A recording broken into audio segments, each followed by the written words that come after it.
I'm using AI to analyze every single rule, regulation, policy, see whether it's antiquated, outdated, too many fees. We just finished this. It would have probably taken 5 years at the staff level. Did it in a couple of months. And I have over 4,000 recommendations from the public who want us to look into things. Plus, I have all my agencies now using this list that they were given. Okay, get rid of these regulations. So I understand. Do you find like wacky old school stuff Crazy about things. like horses allowed on the streets and things? Yeah, all kind, like everything has to be sent, in many rules by telegram or fax. Not telegram. Seriously, it's on the books. A lot of people have been in violation of the law for a while. And even I think there's pregnant women have to have a special permit to be able to work after midnight. No, there's the fees that you have to pay $25 to bring your dog hunting in the state, like inane things.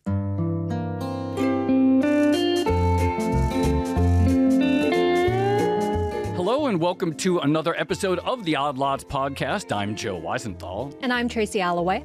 So, Tracy, big news in New York State today. We know there's been a lot of AI politics, a lot of data center backlash. I wasn't really expecting it, but New York State becoming the first state to institute a formal data center moratorium, at least for 1 year. Yeah, so this is really interesting. Governor Kathy Hochul just announced this, and it comes hot on the heels of, there was another attempt in Maine to do something similar, but that ultimately got vetoed by the governor there. So it's really interesting that New York is, I guess, like stepping up and maybe trying to create a template for other states to do this. Yeah, and it's interesting because, like, one question is, does this become a ban, right? Yeah. Because we know there are a lot of people that would just like to see, like, anti-data center politics is very popular. On the other hand, it's interesting. I saw a headline recently, in some states, there are still tax breaks, like they're trying to invite data center companies New in. York still has tax breaks too. And so, it's interesting because we see all these stories about like, oh, there's a compute scarcity, et cetera. And yet evidently there's still this competition. But basically, data center politics are like really in flux. Absolutely. Also, one of the rare areas of bipartisan agreement nowadays, it seems. If you're in the AI industry, you have to be kind of concerned that, like, there doesn't seem like they have many friends. Everyone hates you.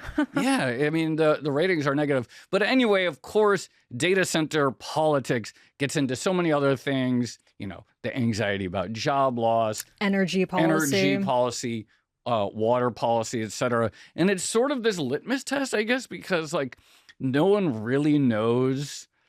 Like, no one knows whether AI is going to be good or not, right? Like, will this be a great thing for the world, or will this disrupt the world in ways that we can't possibly fathom? And, But also, if you agree that AI is going to be important in some way in the future, then it seems reasonable to want to design like some sort of framework for how data centers should actually get built out.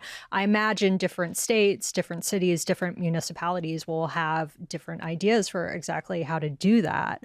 But it's interesting to see people start to grapple with those requirements. So, do you have to have a closed loop system for water? Does the company bring have your own power? Yeah. Right, exactly. Like, what are these requirements? What's the optimal data center going to look like in the future? Totally. Well, there are a lot of big questions that this touches on. Big, like, just sort of in the macro sense, like, what are we building? What is the government's attitude towards building things, period? And I'm very excited to say we literally have the perfect guest, Governor Kathy Hochul. Thank you so much for coming on Odd Lots. Delighted to join both of you.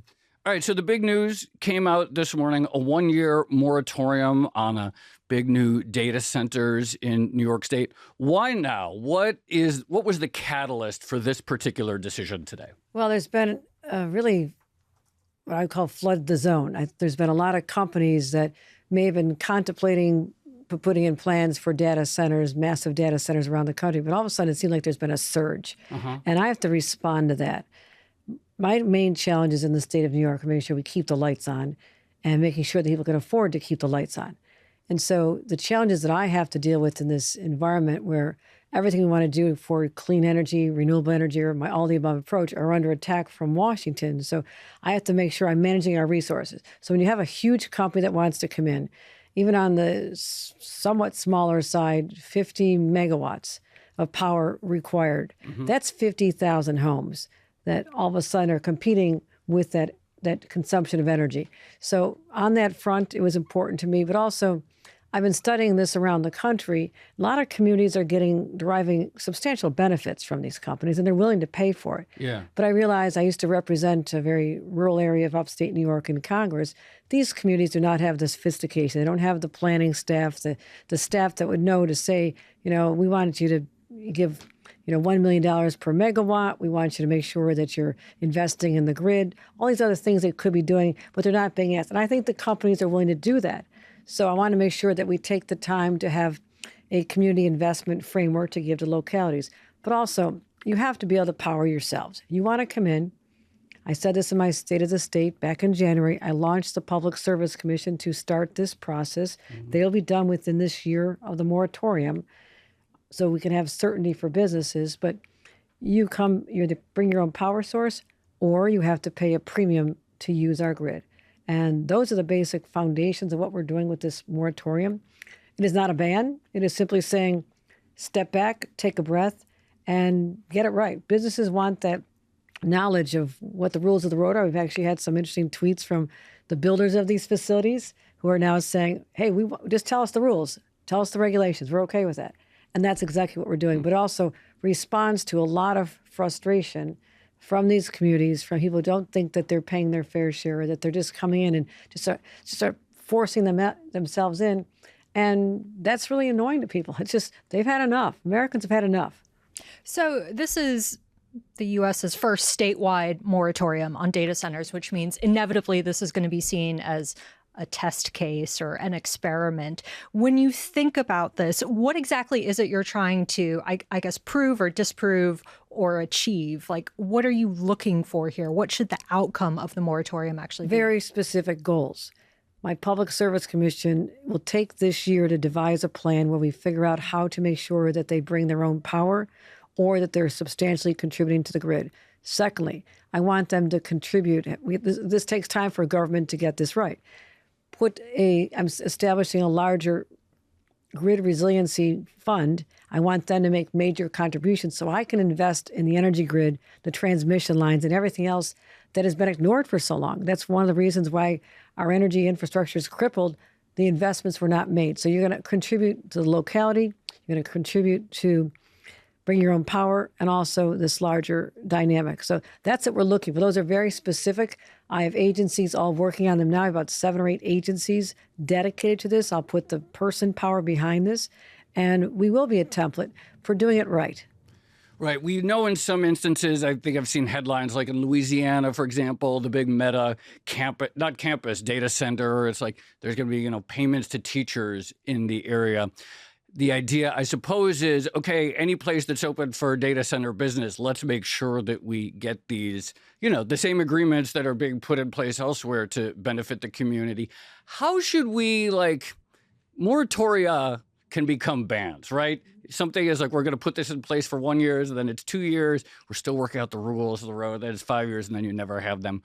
What sort of are you actively trying to avoid this becoming a ban?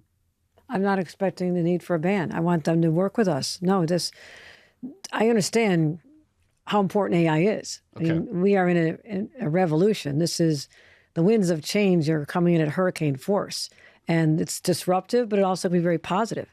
And I'll tell you, my commitment to AI goes back years when I launched the first in the nation development of a supercomputer, the largest outside any private company, is being built in New York for public good. What does that mean? All of our universities can tap into computing power that is unavailable to them otherwise.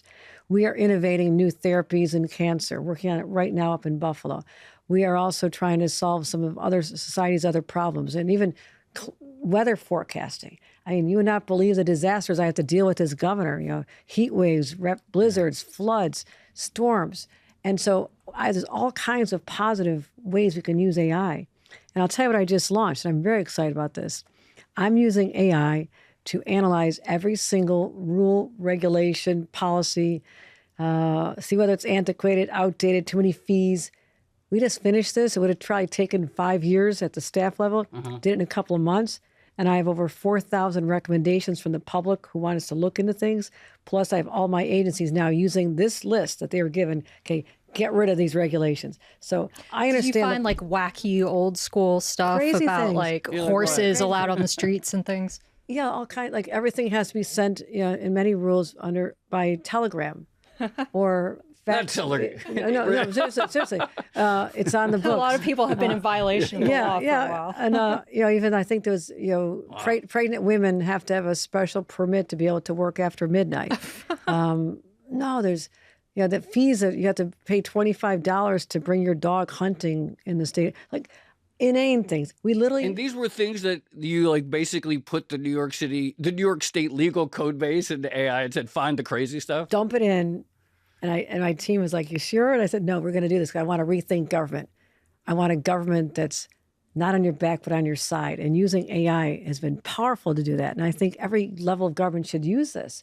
So this is going to go on for a little while, but I'm going to make dramatic changes using the power of AI. So my point is, we are open to this innovation. It's what defines New York, which is why we're so spectacular, why so many tech companies are leasing space at record levels coming to New York, why recent college grads, this is their number one destination. So I want to capitalize on that. But when I talk about those college grads, I also have to mention something else. AI and the uncertainty around this is causing enormous anxiety because young people don't know where they fit in the future with AI. Will they lose their job? Will they be displaced? Will the skills that they thought were so important are now irrelevant? So last week, I had launched this a few months ago. We had our first meeting with really substantial business leaders, leaders in tech, people from academia, labor, gathered them together along with my team. And I said, we are now called the Future of Works Commission. We are studying the positive benefits of AI, what we need to do to make sure that our students are AI competent so they can take the jobs, but also how we deal with the disruptive forces, the forces that I'm from Buffalo, drove everybody I knew out of a job when Bethlehem Steel left and automation replaced jobs in our factories. So I saw that happen as a young girl and as a child. I also want to make sure that we're ready for it this time. So I'm trying to deal with that anxiety that people are feeling, trying to deal with our energy demand, making sure the decisions are responsible, and we'll get through this. But we embrace AI in this state. So given that you recognize the importance of AI and you do want data centers in the state in the right way, but that's inevitably going to require, additional rules. Maybe it'll make the data centers more expensive. And ultimately, New York is competing against other states when it comes to attracting these projects. How do you actually, how do you encourage data centers to come in with additional restrictions once this moratorium is over? That'll be up to them. It's also up to the localities. I mean, they should not go anywhere they're not welcome.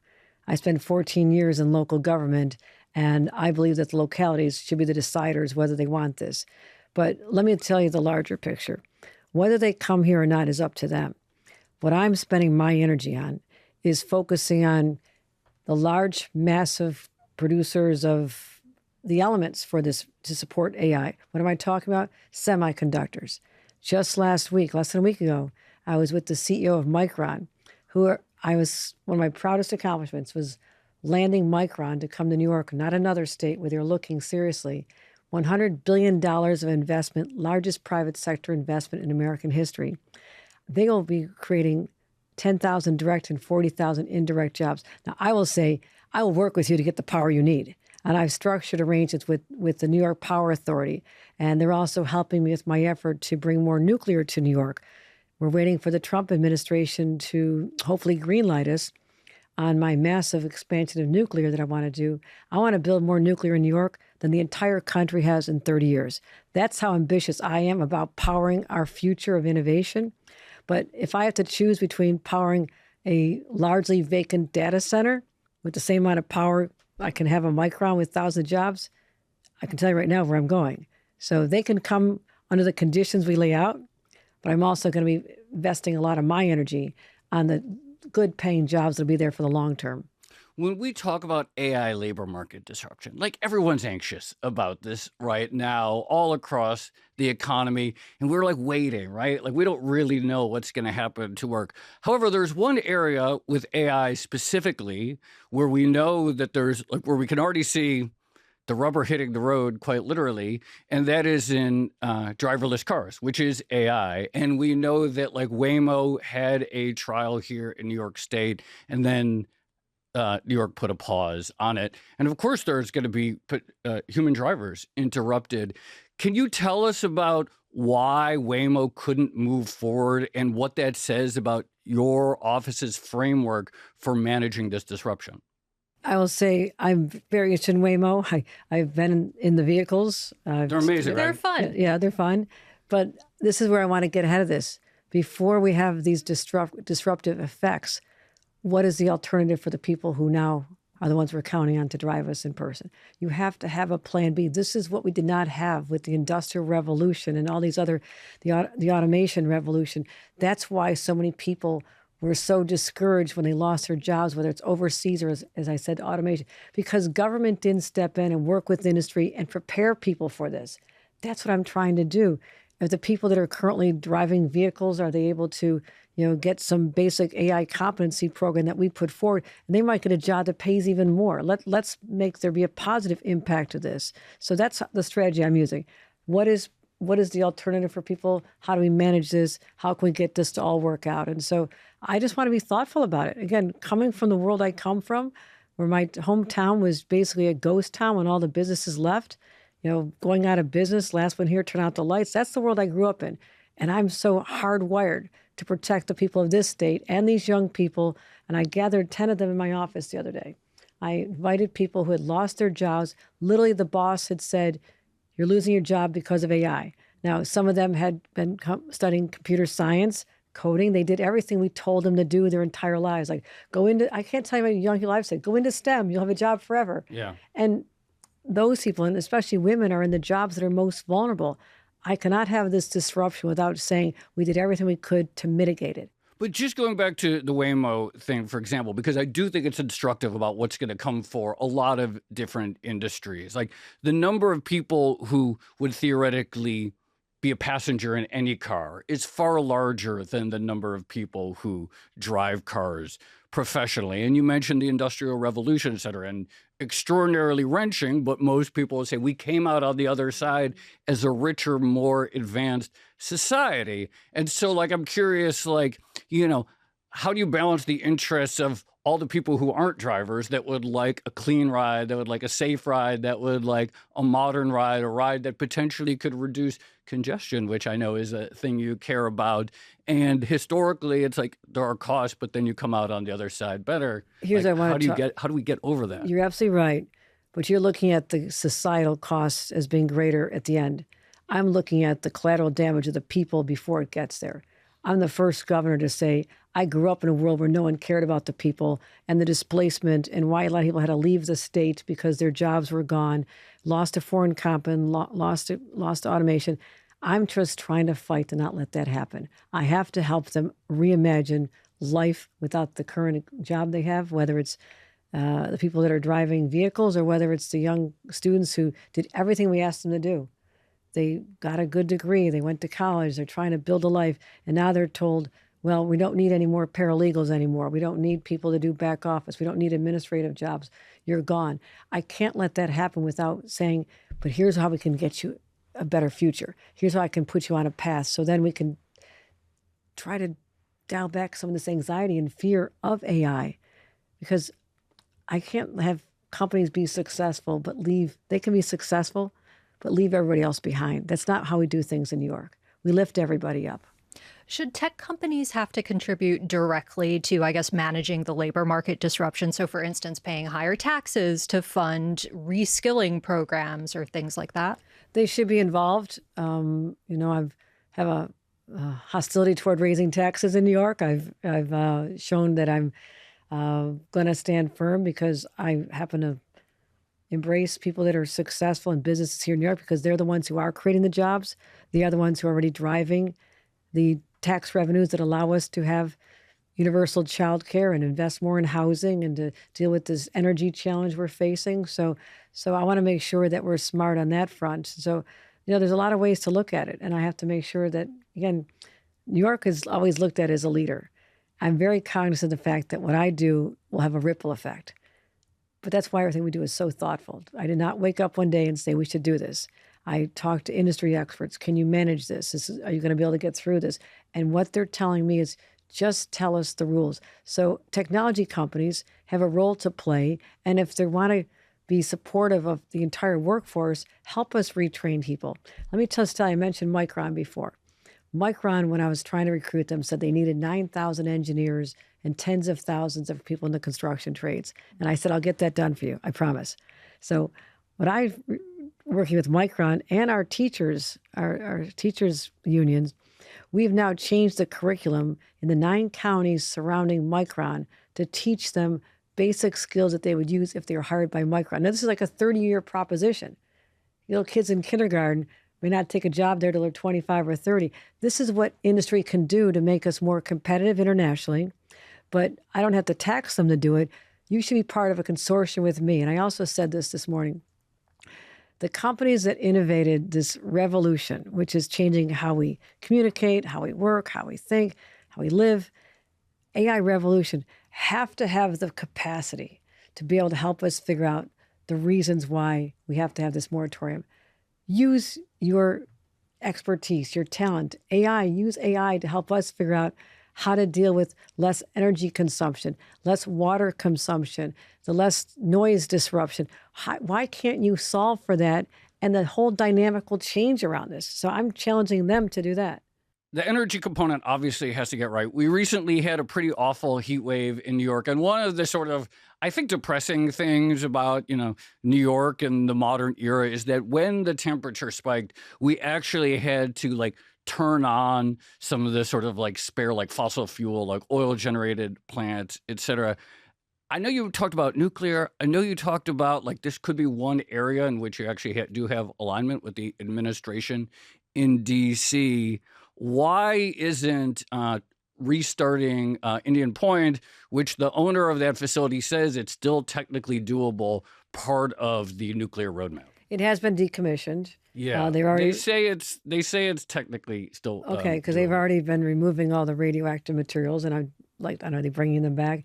I would say this happened to me before my time. One of the biggest mistakes in the state's history was shutting down Indian Point, which powered 20 to 25% of New York City's power without a plan B. Yeah. If you're truly concerned that there's been degradation of the facilities and there's safety issues or whatever the reasons were back before my time, if that's real, just wait until you have an alternative. And yes. It's obvious now that we say it now, but yeah. Well, this is so frustrating for me because what I've done, though, in the meantime, as soon as I became governor, within weeks, I authorized the building of a transmission line, hydroelectric power from Quebec, the Chippy project, the longest underwater transmission in the country. And I knew that if I could bring in an alternative source, we could replace Indian Point somewhat. But guess what? While I'm doing this, we have pandemic, supply chain disruption, tariffs, war with Canada, which supplies a lot of our minerals and materials, and then I have a war on offshore wind, which I'm fighting to keep a facility that'll power 500,000 homes in Brooklyn. Now, we should be ready to launch with that in the fall. Offshore wind is a great alternative for us. So I'm trying to find all these. I also authorize a pipeline, a natural gas pipeline to go through from Pennsylvania to Long Island. So I really am all the above. And so I don't think there's an appetite for the communities involved to do Indian Point again. But I have 8 communities upstate that are begging for it. I have locations. I have existing facilities. I have 4 nuclear reactors that have been working successfully since 1960s. The communities love them. They're good paying jobs. That's where I want to be able to do this. And so I have a plan. I just need the Department of Energy to authorize approval of a plan that they would help us get a long-term low-interest loan to fund this. And I'm all on board. I've talked to the president about this. I've talked to the Secretary of Energy about this. The Energy Dominance, whatever they call it, Commission. I just sat in my office the other day, but I want this done because it's also, I said this to the president in one of my first meetings. Nuclear often supposedly takes 10 years for approvals. Said 7 of those years are at the federal level. Said you work on cutting yours, don't compromise safety, and I'll work on streamlining mine. We can get this done in a couple of years. Plus, where's the marketplace? Where's the commercialization of the small modular reactors? I was about to ask, you're looking at those as well, right? We are. We're going big. I'm building enormous facilities, high capacity. I also believe when I'm talking about data centers or the next micron, show up with your own small modular reactor capability, and I'll find the space for you. We have a lot of water upstate, a lot of fresh water. We have a lot of land, but it has to be the highest and best use of those properties, not just using hundreds of acres for a couple of jobs. I think we can do better than that. I know we can, and I'm interested in driving that to happen. Since you brought up Trump and the administration, I understand you're probably more aligned on something like nuclear, maybe less aligned on something like wind. What are your conversations actually like with Trump at the moment? And have you had to, I guess, figure out the trade-off between like the fights that you're willing to fight with the administration and the things that maybe, you'll leave alone? I'm very good at managing relationships, whether it's with, new mayors, presidents. That's my job. My job as the governor of New York is to make it all work out. And I think being even the first woman governor, I have unique experiences that allow me to deal with sort of warring factions all the time. And so my job is to dial down the temperature and not create drama, just get results. And that's been my focus for 5 years. So when I have conversations, I often strive for common ground. Let's get Penn Station done together, Mr. President. We can do this. Yeah, I know you need New York State. New York State does have veto power, okay? But I want this done too, so I think we can get there. But I also want nuclear. And you have the power to say yes or no to nuclear. So let's talk about all these opportunities. So it's more aligned with it. Now, I will say I have called up and said, one time I called up and said, I'm heading to the Gateway Tunnel area. You just suspended this work for months. I'll be seeing 1,000 unemployed individuals who thought they had long-term jobs, creating 6,000 to 10,000 jobs. What would you like me to tell them when I arrive tomorrow? Because they're real unhappy. They supported you and they're unemployed. 2 days later, the approvals were back in place and they're back to work. And so just having conversation, helping point out the impacts of decisions, sometimes can be helpful. But as you know, I'll always stand up and defend our values. I mean, what I think what is happening with ICE is abhorrent. I have called that out. What I think is happening with all the healthcare cuts that are, destabilizing healthcare, even in the rural Republican areas of New York, like Elise Stefanik's district, it's not a good political strategy. I once said, this is not good politics for you. You're going to lose in Republican areas because of these tariffs and inflation and all these costs of living going up. So they're interesting conversations. I think it's always good to have the door open, line of communication, but always will stand up for New York values. JP Morgan expanding in Texas lately, Citadel expanding in Florida. Do you have like a main theory of why we see this finance expansion out of New York? And would you say one of your goals would be to grow New York's market share in terms of the finance industry or the share of jobs that we have in this space? Of course it is. And why is it, why do we see this expansion elsewhere? Well, the CEOs often call me and they'll say, I just want you to know, Governor, this is not a new headquarters. We're still here. Then they say, we're expanding here. I'm leasing more. I cannot get over the number of leases for commercial space that have been let in the last 3-4 months. It is extraordinary. No one could have foreseen this. People remember just a few years ago during the pandemic. I became governor during the middle of the pandemic. People said real estate in New York City is dead. Yeah. It's like, turn out the lights. It is dead. It is on fire. So whether it's tech businesses, financial services, just did a groundbreaking for American Express's brand new headquarters, finishing off the World Trade Center site. That is a statement of confidence. I spoke with the CEO yesterday and thanked him for that. I said, I appreciate he says, we're not going anywhere. There's only one New York. That is what I'm hearing from business leaders. Whether you want to expand into another location where your customers are, that's what I'm hearing. We want to go closer to customers. I get it. But this is home. This is our identity. And I will protect that identity because to me, after we lost so much industry and the manufacturing and the ports and all the other drivers of commerce in New York, we had to reinvent ourselves. I spoke about this morning at the Domino Sugar facility where I announced the moratorium. But we always reinvent ourselves for the better. And that's what we did with financial services. We'll always be the epicenter of financial services, and they'll know that they have someone in me who's going to make sure that you understand the regulations, you know the rules of the road, and that's all these businesses ask for. I'm going to do a complete 180 from financial services to democratic socialists. But, we had Zoran Mamdani on this podcast before. And since then, it seems like the democratic socialists have racked up a number of wins. What do you think is going on here? Like, what is the appeal of that particular message, and how much of it do you yourself share? It is extreme frustration with the cost of everything going up, the knowledge that no matter how hard you work and you play by the rules, you'll never be able to have what your parents and grandparents had, which is the possibility of owning your own home. To hear the statistic a few months ago that the average age of a first-time home buyer, if you're lucky enough to have a home at all, went from 30 to 40 in just a few years. Look how long that milestone that everybody else counted on before this generation, how long it's going to take. To me, that hurts people. And I'm a mother of young people, and I see the struggles they have, whether it's with childcare, something I used to work for as an attorney for Senator Moynihan. I had to give up that job because there was no childcare a generation ago. Those babies are now struggling to find childcare themselves. So is it just a frustration, anger toward Washington because they were promised, remember, inflation was going down day one. No more forever wars. All these promises that were broken, and ICE enforcement only for the baddest of the bad, the worst of the worst.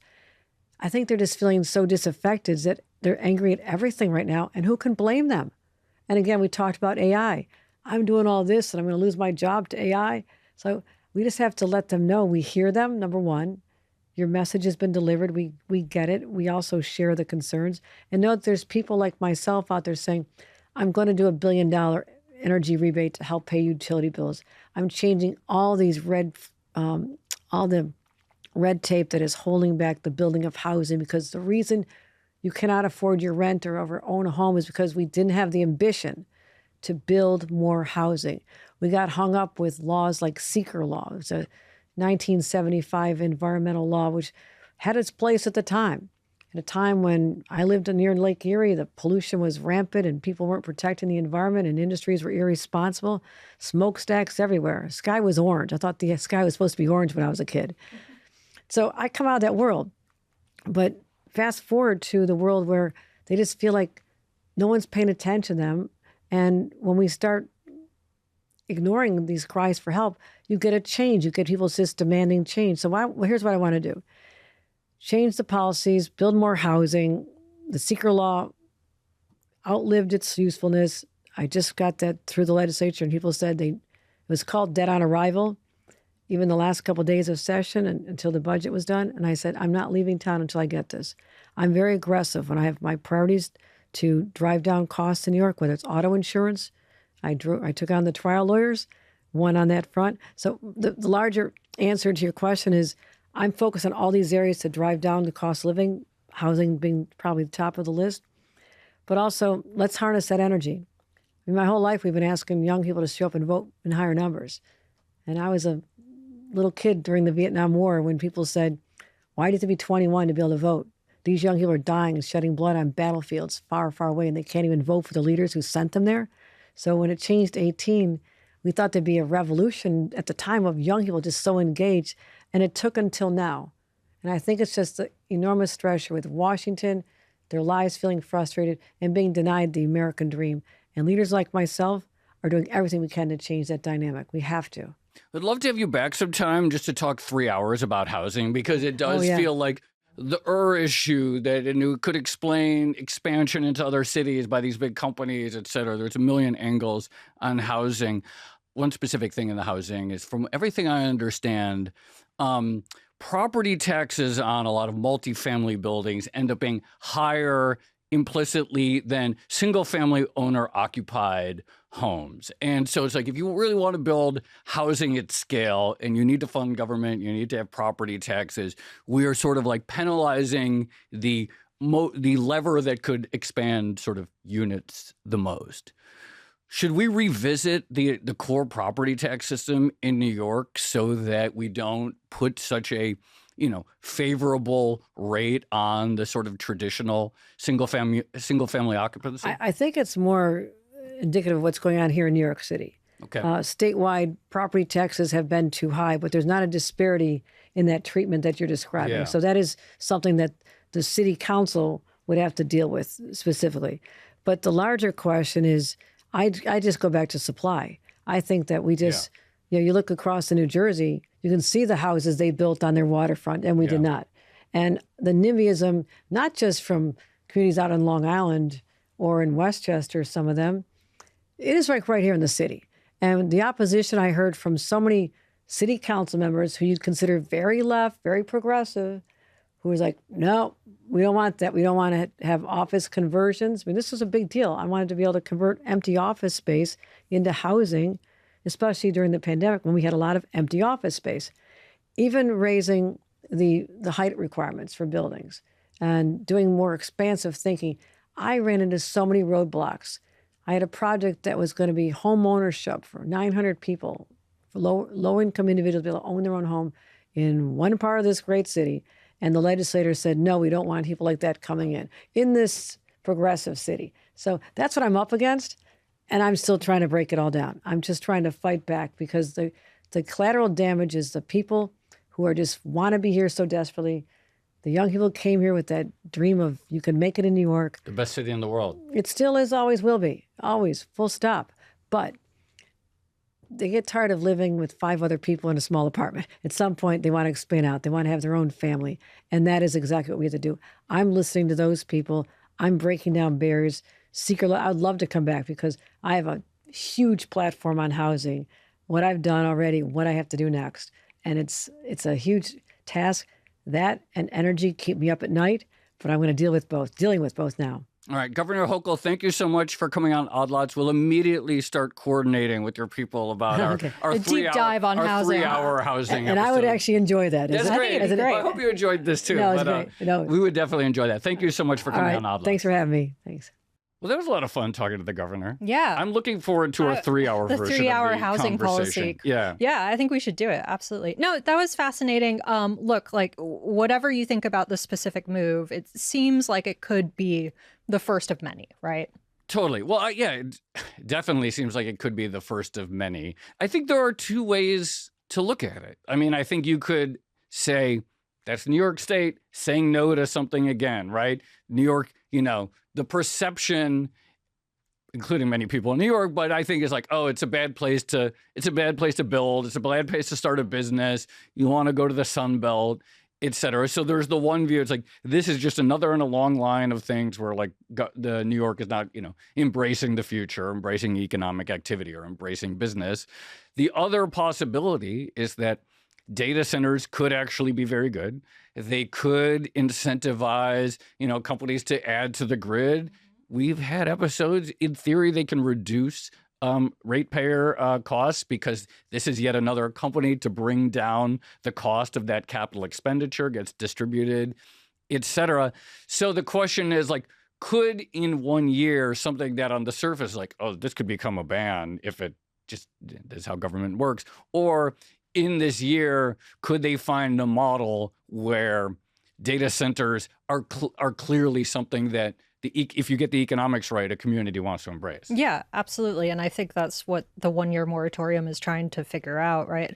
The other thing I thought was really interesting, this is slightly off topic, but just the using AI to dig through for old defunct laws, I guess, that no one actually pays attention to anymore. It's kind of crazy. Yeah, just drop the entire code base in and say, find the dumb stuff. Like that is actually, and then you like, of course, have the human confirm it. But that actually strikes me as one of those things that AI really is good at. Because prior to that, it's like I didn't go, I doubt the prompt was literally find the dumb stuff. But like that is actually what AI is good at, is like, it could have been. Find the dumb stuff. And then it's like, okay, here's 5,000 things. And then you review those rather than reviewing, millions and millions of pages.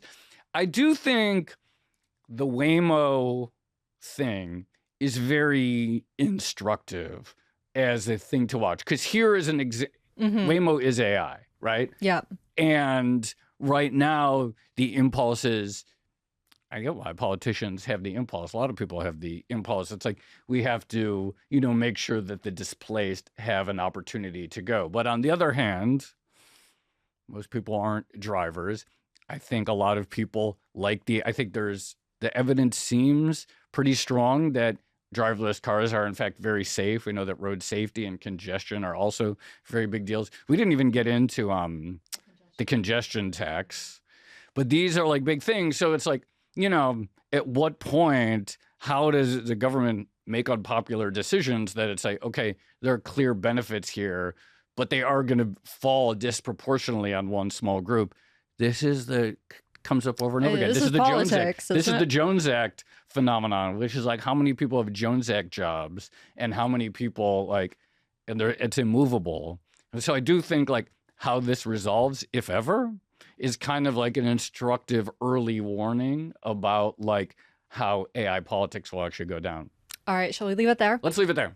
This has been another episode of the Odd Lots podcast. I'm Tracy Alloway. You can follow me at Tracy Alloway. And I'm Joe Weisenthal. You can follow me at The Stalwart. Follow our guest, Kathy Hochul. She's at Kathy Hochul. Follow our producers, Carmen Rodriguez at Carmen Arman, Dashiell Bennett at Dashbot, Cale Brooks at Cale Brooks, and Kevin Lozano at Kevin Lloyd Lozano. And for more Odd Lots content, you should check out our daily newsletter. You can find that at bloomberg.com/oddlots. And you can chat about all of these topics 24/7 in our Discord, discord.gg/oddlots. And if you enjoyed this conversation, then please leave a comment or like the video, or better yet, subscribe. Thanks for watching.